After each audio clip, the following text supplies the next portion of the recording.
반갑습니다. 네, 오늘은 4월에 굿브리프가 이렇게 생각보다 인기가 없어. 인기가 없어. 왜 없을까? 재미없으니까. 우리가 문제야. 우리가 그러니까 이슈가 발생하면 빨리빨리? 그날 바로 찍어서 바로 올려야 되는데 맞아. 찍는 것도 좀 걸리고 올리는 것도 좀 걸리고. 근데 뭐 우리는 어쩔 수 없지 뭐. 자기 번호이 있는데. 그래. 그래도 하기로 했으니까 24년까지는 끝까지 가보자. 이거는 이게 기록을 남긴다는 이제 의미로 가보자. 네, 4월 굿브리프 가보시죠.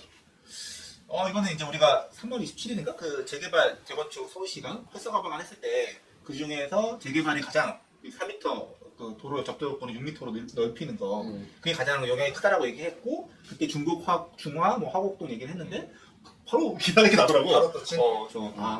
우리가 헛소리 나랬다. 네, 그런 생각이 들었고요. 보통 토지구역장에서 판 데들. 그렇죠. 네. 그다음에 태아파트는 가구당 주차 횟수를 28년 만에 손질하겠다. 그렇지. 아니 진짜 이거 문제인 것 같아. 그러니까 주차 때문에 너무 스트레스 받아. 옛날 아파트. 옛날 아파트들. 그게 주차 횟수가 모자라서 스트레스 받는 게 하나가 있고 그 폭이 너무 좁지. 좁아서 스트레스 받는 게 있고. 차도로 커지는데.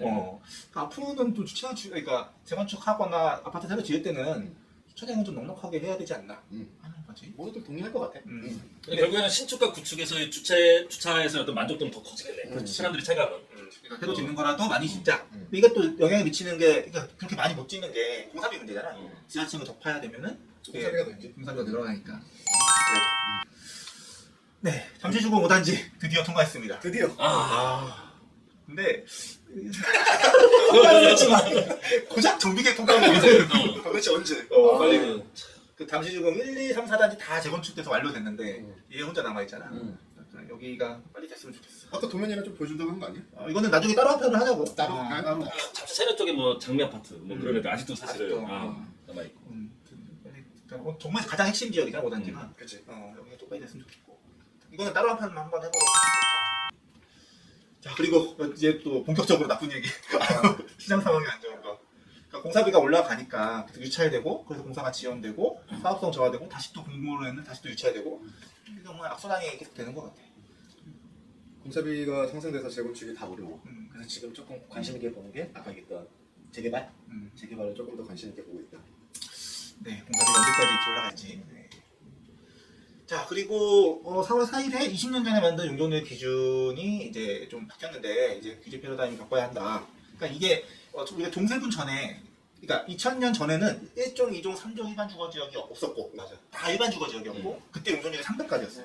심지어 400일 때도 있었어. 그러다가 이제 그 1종, 2종, 3종으로 동세분화 되면서 이제 150에서 250으로 떨어진 거지. 이 문제가 이제 지금 이슈가 되는 건 예전에 이게 300, 400 이렇게 됐다가 지금 그때 2000년에 2004년, 3년 이때 1, 2, 3종으로 동세분되면서 150, 200, 250이 됐는데 문제는 이때 진 게 20년이 넘어간 거야. 그러니까 지금 이제 재개발 재건축 해야 되는 시기가 되니까 야 그때 잘못한 거 아니야? 이 소리가 지금 계속 나오고 있는 거지. 그래서 이것들이 좀 앞으로 또 한 10년, 20년 뭔가 이렇게 이슈가 될 것 같다. 그렇다. 그래서 이 논의들이 좀 계속 되고 있어. 자, 부부 연소득을 2억까지 등기 대출을 허용해 주겠다. 그러니까 신혼부부들에 대해서 이제 대출해 주는 거에 대해서 올 초에 이제 5억까지 최대 한도를 5억까지 해주는 걸로 하고 있잖아. 거기에 그때 이제 소득 기준이 이제 1억 3천 합산해서 최대가 소득이 1억 3천이었는데 그거를 이제 2억으로 넓혀 주겠다는 거지. 이런 건 좀 필요하다고 봐. 그러니까 물론 부부 합산으로 1억 3천이 좀 낮은 금액이 아니긴 한데 또 그거 넘는 사람들도 적지 않단 말이야. 사실 맞벌이 부부 중에서도. 그래서 그런 것들을 2억으로 넓혀서 어쨌든 뭔가 이게 정책적 사각지대 없이 사람들이 이제 할 수 있도록 하겠다. 그리고 지금 이제 공사비 이제 부동산 경기 안 좋다 보니까 가령 노원이나 성북이나 이제 강북 쪽에 아파트 단지들이 6억, 5억에서 한 7억, 8억까지 이제 떨어진 상태거든. 그래서 그럼 7억 라인에 있는 애들은 지금 5억 후반대야. 공사 25평 기준으로 25평 기준으로 이제 후반대고 그다음에 33평 기준으로는 한 8억 정도 지금 되고 있는데 지금 다 정책들이 부동산 경기가 너무 안 좋으니까 어떻게든 빨리 대출 많이 해줄 테니까 사라. 이걸 또 유도하고 있는 거고. 경착륙을 막고 또 분양가가 너무 올라가고 있고 그래서 실효성이 부족하니까. 앞으로 이런 경향성은 좀 더 계속 될 것 같아. 그러니까 그 아파트 가격이 올라가지 않는 이상. 그리고 이제 빌라들의 문제지. 빌라들이 그 전세 사기의 문제도 있었고, 그다음에 좀 과도하게 신축 공급됐던 부분도 있고, 근데 이게 부동산 경기가 하락하면서 가장 첫 번째 직격탄을 맞고 있는 상태고, 빌라들이. 깡통 전세가 이제 경매로 쏟아져도 낙찰률이 10%대래. 그러니까 낙찰률이 원래는 뭐 30%대였다가, 물론 이제 이게 처음에 나오면 유찰이 되잖아. 가격 떨어뜨리려고. 그러니까 누군가 치킨 게임 하다가 누군가가 이제 중간에 사는 거잖아. 그때 낙찰이 되는 건데 그게 10%대까지 떨어지는 거지. 나 같아도 빌라를 사는 건 되게 망설여질 것 같아 지금. 근데 빌라 매매나 이런 것들이 모아타운 이런 거랑 연계가 있는 거 아니야? 그러니까 모아타운 대상지가 돼야지. 근데 모아타운 대상지가 지금 100개 돌아가고 있긴 한데 그래봤자 그 물량이라는 게 서울시 전체로 봤을 때 많지 않거든. 근데 비중이 높지 않단 말이야. 그러니까 내가 살려는 데가 마침 내가 살려고 했더니 모아타운 대상지가 선정됐어. 그런 경우가 얼마나 있겠냐고. 그러니까 요즘에는 이제 갈수록 재개발 재건축 얘기가 있다 보니까 이 빌라를 바라보는 시선이 약간 그 아파트에서 못 미치는 쪽에서의 대체 주거 이게 아니라 그 재개발이 되는 빌라와 재개발이 안 되는 빌라 이렇게 나눠지는 거야. 이 부동산의 흐름이 당분간은 양극화될 것 같거든. 그러니까 괜찮은데 좋은 데는 그 유지하거나 오히려 올라가더라도 이제 뭐 안 좋은데 아니면 오래된데 이런 데들은 이제 떨어질 것 같은데 맞아. 잘 되는 데의 대표적인 이제 한강변이라는 거지. 또 잘 되는데 한강변도 있고 음. 역세권 중에 초역세권. 특히 GTX와 연관된 초역세권들은 이제 한강이랑 같이.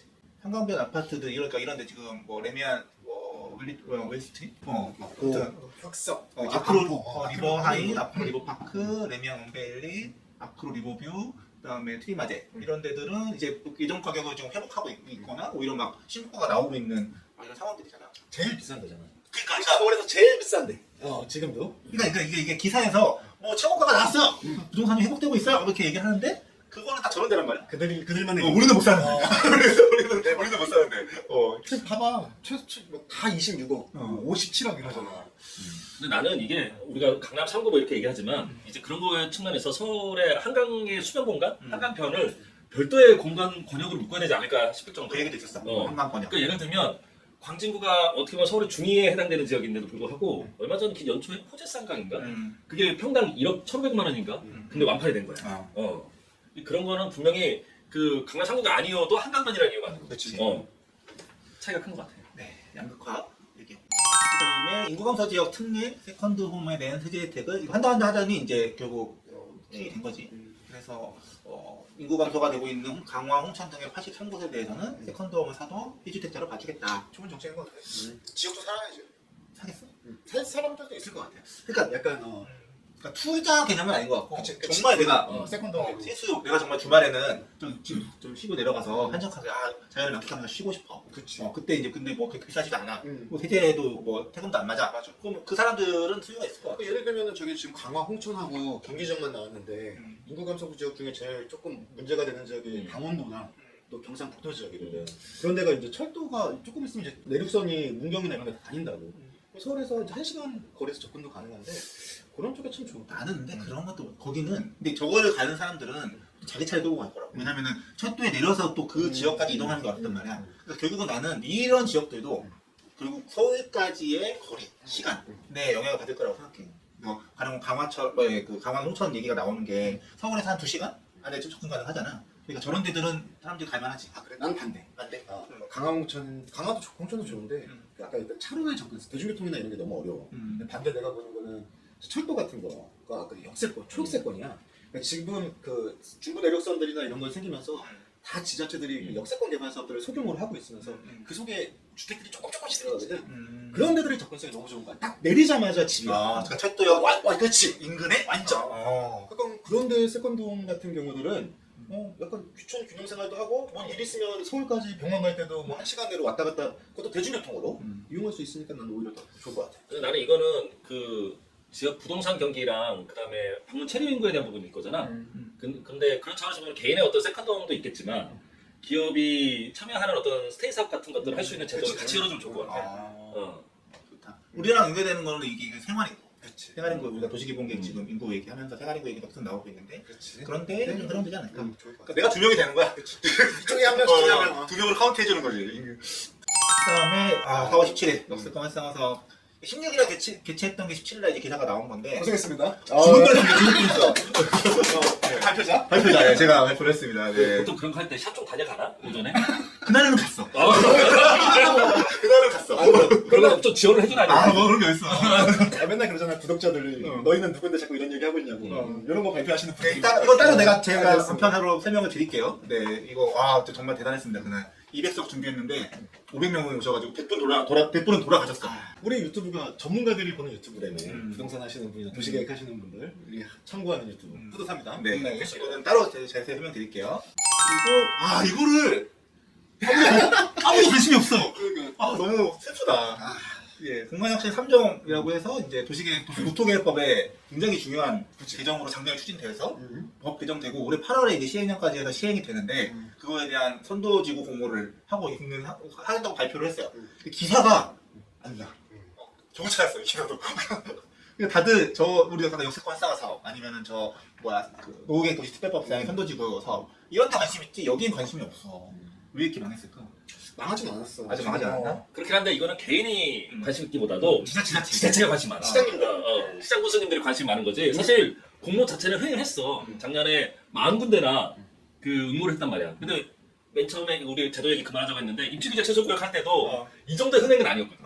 근데 이번에 흥행을 대박 쳤단 말이야. 입주기 전에 최소구역이 흥행을 했던 적이 있어? 없어. 없어. 그것도 일어난 거 없어 그때도.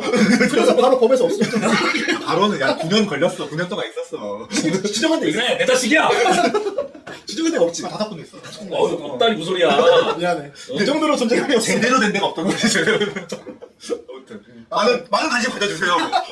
이번에 제대로 할게. 이번 3주는 제대로 할게. 네, 기대하고 있습니다. 그리고 이제 토지거래 허가구역이 1년 연장됐습니다. 여의도, 압구정, 목동, 성수의 아파트. 유심히 봐야 되는 거야. 이 딱 4개. 그러니까 서울시에서 보기에도 찍어준 거지. 지금은 이 4개만 잡으면 돼. 반대로 얘기하면 얘네 4개만 오를 것 같아. 나머지 다 어. 고압세. 얘네는 계속 오를 것 같아. 그러니까. 그래서 핵심 지역들이지.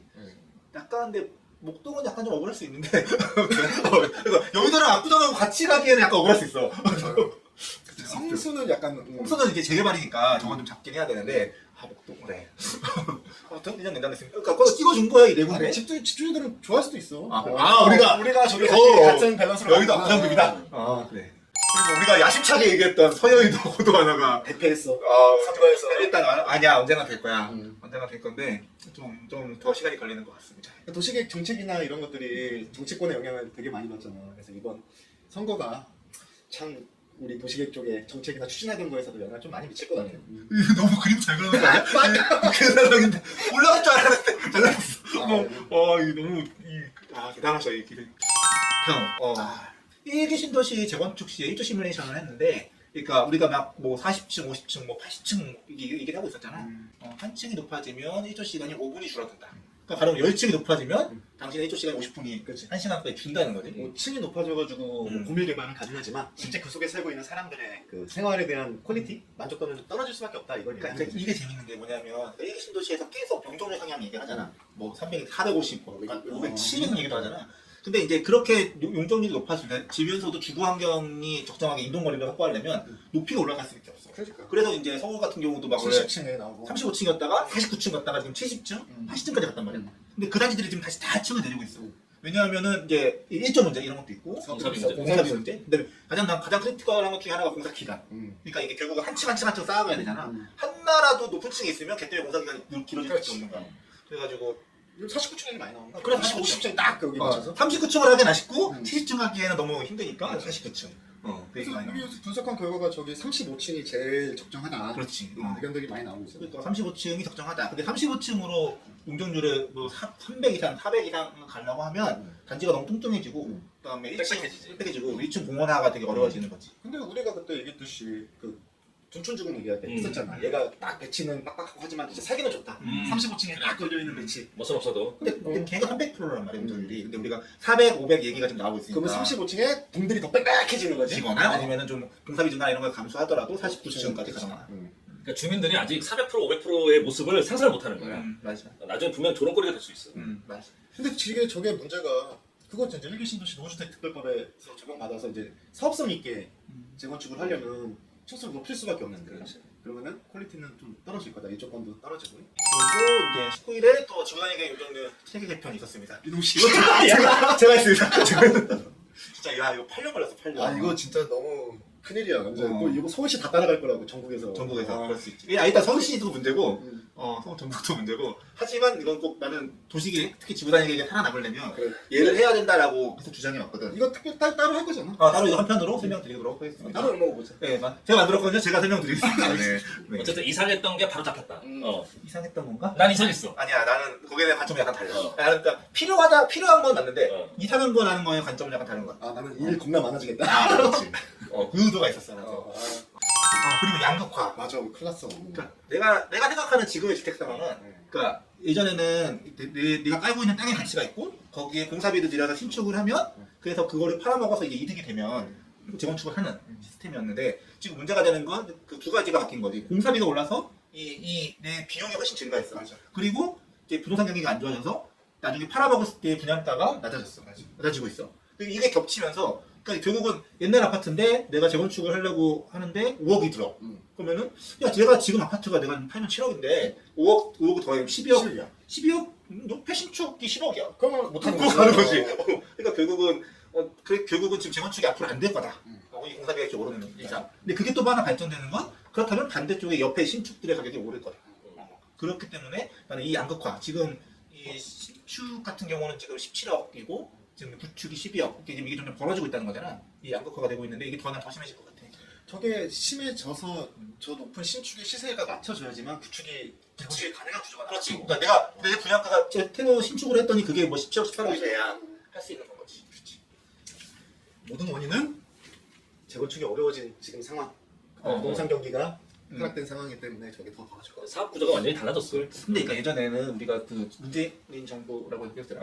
그때 부동산 폭등했던 게 금리 때문이었다고 한 거잖아. 유동성. 유동성. 금리가 모든 걸 잡았다 생각했는데 또 지금은 공사비가, 공사비. 그러니까 결국 모든 팩터가 다 중요해. 근데 하나가 너무 심하게 변동이 되면 그 때문에 부동산이 왔다 갔다 하는 상황인 것 같아. 그래. 근데 지금의 공사비 급등을 어느 정도까지 신뢰할 수 있을까? 난 신뢰가 안 가. 아니 정말 두 배가 올랐어? 네. 5년 전 지금 어. 조금 나중에 문제가 나올 것 같아. 왜냐면은 건설사들이 힘드니까 음. 지금 정부에서 그냥 냅두고 있는 것 같은데 나중에 한번 두드려 맞을 거야. 그래. 지금 건설사들 위트위트하니까 요거 싶어져. 그러니까 예전에 400만 원대였단 말이야, 공사비들이 이렇게 400만 원대였는데 지금 600, 700, 800에 그러니까. 1,300만 원이 나왔어. 이건 그러니까 물론 이거는 단지 규모가 작아서 이제 뭔가 그런 고정 비용들이 반영이 되다 보니까 평균 단가로서 굉장히 고공행진이 된 상황이긴 한데, 나는 모르겠어. 이거 나중에 뜯어봐야겠지만 이 공사비가 이렇게 오르는 게 시공사가 일부러 올리는 것도 있지 않을까? 그렇지. 지금이 때다 이런 거지. 부동산 경기 어렵고 건설 경기 어려우니까 지금 올려도 정부가 가만히 손 놓고 있는 거지. 근데 나중에 상황이 바뀌면 분명히 조정이 들어간다. 지금 대략 600, 700인데 예를 들면 700선이라고만 하자. 30평 그냥 재건축한다. 그럼 그냥 공사비만 30평이니까 2억이 넘게 드는 거야. 2억, 3억. 사업이 안 되는 거죠. 뭔가 이때다 하고 올리는 느낌도 있어. 저걸로 한 번 올리면 내리기가 쉽지 않고. 그러니까. 그리고 지금은 뭔가 다들 공사비가 오르는구나를 알잖아. 그러니까 익스큐즈가 되니까 뭔가 수익 난도를 보는 거지. 약간 또 여기 또 이것도 오케이? 그럼 이것도 오케이? 뭔가 이렇게 나쁘게 얘기하나? 또 이런 언제까지 오를지 좀 봐야 될 것 같아. 그리고 이제 GTX 내통에 따라서 GTX 역세권과 반세권 들어보서 반세권? 아, 나 처음 봤어. 처음 봤어. 나도. 근데 어쨌든 반도체 역세권. 뭐 용인 얘기겠지? 용인 얘기지. 우리 용인을 해봐야 되는데. 언제 할 거야? 내가 일을 못하고 있어가지고. 보심을 못 내고 있어. 네, GTX와 반세권. 남부는 어디죠? 어느 지역들이죠? 분양 홍물 용인과 네, 용인. 세교, 오산 뭐 이런 데지. 동탁. 동탄. 근데 GTX가 근데 뭐 생각보다 이용객 적다며. 이용객이 지금 3분의 1인가? 왜냐면 그건 나중에 얘기하고 싶은데 GTX에 대해서 뭐 나중에 얘기를 그래. 해보자. 서울시에서 이제 25일날 이제 리버시티가 그레이트 한강 한강 르네상스 계획의 후속 계획의 일환으로 이제 리버시티 계획을 발표했는데, 세빛둥둥 2차야? 2차 정도가 아닌데 세빛둥둥을 한 3개 더 짓는 것 같은데. 거기에 뭐 오피스, 뭐 숙박, 뭐 공연장, 뭐 굉장히 많이 하더라고. 좋더라고. 한강은 좋지. 멋진 계획 같아. 재미나. 멋진 계획 같아. 그러니까 네. 가용 공간 뭐 물까지 써서 뭐 하는 거 좋지. 네, 이런 계획 발표가 있었습니다. 네. 그리고 이제 자기가 너도 또 노후계도 디지털법 시행령이 개정안이 이제 발표돼서 개정이 됐고, 5월에 선도지구 기준을 공개한다. 그리고 물량은 신도시별로 5에서 10% 가구에 대해서 연내 선정을 하겠다라고 발표가 됐어요. 그러면 이제 저는 분당이나 일산 같은 데들은 좀 뭐 한 두세 개까지도 될 수 있을 것 같아요. 저는 분당 시범 삼성 한솔 일상차 각축을 하고 있다.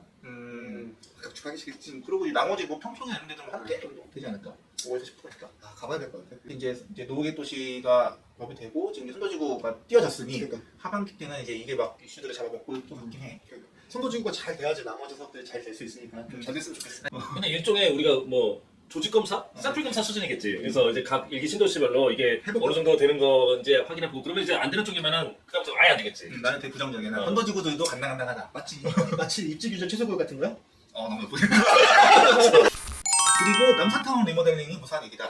이게 어떻게 된 거냐면은 거기 그 약수역에서 이제 버티고개역 넘어가는데 보면은 남산타운 아파트라는 게 있어. 경사 엄청 심한데. 엄청 심한데요. 거기 한 5천 세대래. 음. 근데 그 중에 2천 세대가 임대야. 음. 근데 그게 이제 한 핏줄로 엮여 있단 말이야. 여기가 이제 준공된 지 한 15년, 20년 돼가지고 리모델링을 추진하고 있었는데 서울시 소유의 임대주택 단지들, 그러니까 동의율을 선정하려면 서울시가 동의를 해야 되는 거야.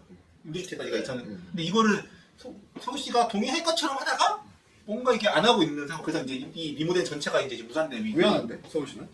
잘 모르겠어. 또 뭔가 이제 문제가 되고 있다. 뭐 기사 나고 뭐 유튜브에도 올라오고 하는 것들이 있던데, 아무튼 굉장히 이것도 이슈가 될 것 같아. 그래서 동의가 불발돼서 남산타운 아파트 리모델링이 좀 어려워지고 있다. 그러니까 어떤 주민 한쪽 편을 들기가 쉽지 않겠지. 예, 지자체 입장에서. 그렇지. 이게 찬성하는 사람도 있고 반대하는 사람도 있을 텐데 시가 찬성해요라고 입장 밝히는데 쉽지 않은 건 상황인 것 같아. 알겠습니다. 네. 그래서 이제 이번 달의 이슈는 집값이 양극화되고 있다. 그렇지. 올라가는데 아니면 보합 유지되는데 이들은 첫 번째로 신축, 구축 대비로 신축이 계속 올라갈 것이다. 그리고 한강변, 특히 아까 봤었던 압구정, 여의도 이런 지역, 성수 이런 성수. 지역들, 목동은 이제 좀 다른 이슈고, 뭐 교육 이런 이슈고, 그다음에 이런 거기가 이제 핵심 지역들이 돼서 또 아까 얘기했던 역세권 이런 지역들이 핵심 지역이 돼서 지금 투자하려면 그런 경우들을 해야 되지 않나. 하지만 비싸다. 그렇지. 지금은 여전히 계속 관망을 해보시고. 그렇지. 어. 굳이 사겠다면. 어, 어. 굳이 사겠다면. 네, 양극화되고 있다라는 거고. 두 번째는 이제 노후계획 도시 또는 이제 공간도시 3종에 대한 공모가 시작돼서 하반기에 이제 주도를 할 것이다. 잘 됐으면 좋겠다. 노후계획 도시는 할 거고 얘는 공간도시 3종은 잘 됐으면 좋겠다. 이게 잘 될 거야. 잘 될 거야. 진짜. 네. 8월 7일 이후에 보자고. 얼마나 잘돼 있을지. 네. 마지막으로는 어쨌든 역세권 사업이나 용적률 이런 것들이 지속적으로 상향되고 규제 완화가 되고 있다. 안 될 거다. 부동산 경기를 뛰고 싶은 것도 있고 지금이야 욕을 안 먹어 하면서 이제 이때라 하는 것도 있고 네 이런 이슈들이 있었습니다. 네. 네 여기까지 4월의 코프리프 마치도록 하고요. 5월에서도 새로운 이슈로 찾아뵙도록 하겠습니다. 구독, 좋아요, 알림 설정 부탁드립니다. 네 5월에 만나요. 하나, 둘, 셋. 감사합니다.